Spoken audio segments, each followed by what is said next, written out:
There's a lot to consider when you're designing mirrors for a space telescope.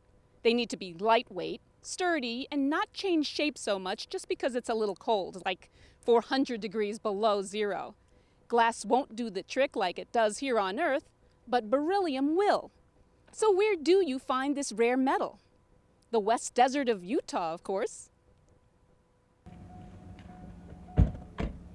Hey, so Rob, where are we going?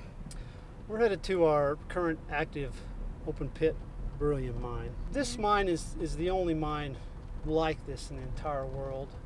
So these are the only beryllium miners that you'll find.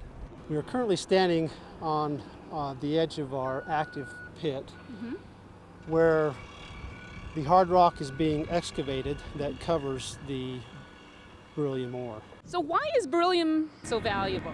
It is very strong and very light. It's a third the weight of aluminum and has 6 times the stiffness of steel. How tough is it to find beryllium? It took us about 30 years to gather all the data and information to design and develop this mine. And once the ore leaves this mine, is it ready for the folks at the James Webb Space Telescope program to use it to build the mirrors?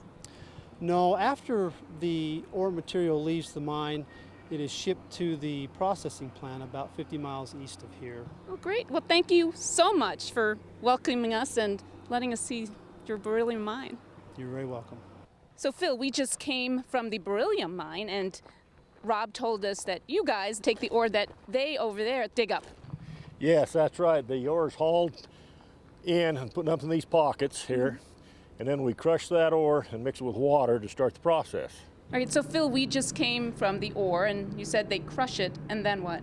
Well, this is the ore, what we get from the mine, and then we crush it to a very fine slurry, and then after we leach it, we have the beryllium in the water, and the bottom has most of the beryllium leached out of it.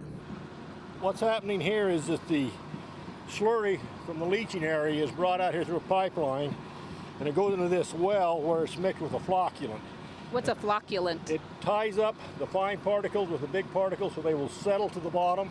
Okay. And then the clear overflow becomes the solution that we process to get the beryllium out of. This is a solution that we just came from those big tanks out there, and that'll be filtered to remove those fine particles. And then we mix that solution with the organic layer, and the beryllium goes into the organic layer, and most of the impurities stay in the water layer.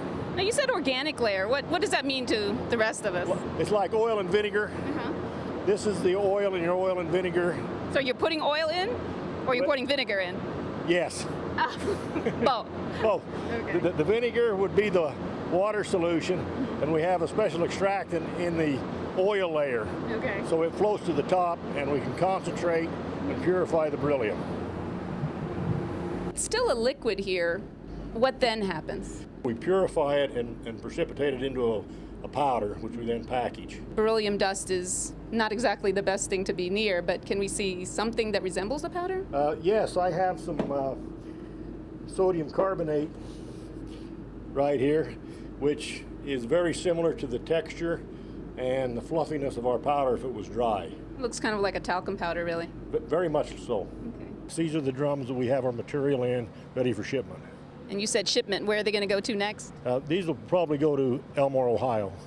Elmore, Ohio has what? Elmore, Ohio is the plant Brusher Elman owns that converts it into finished goods.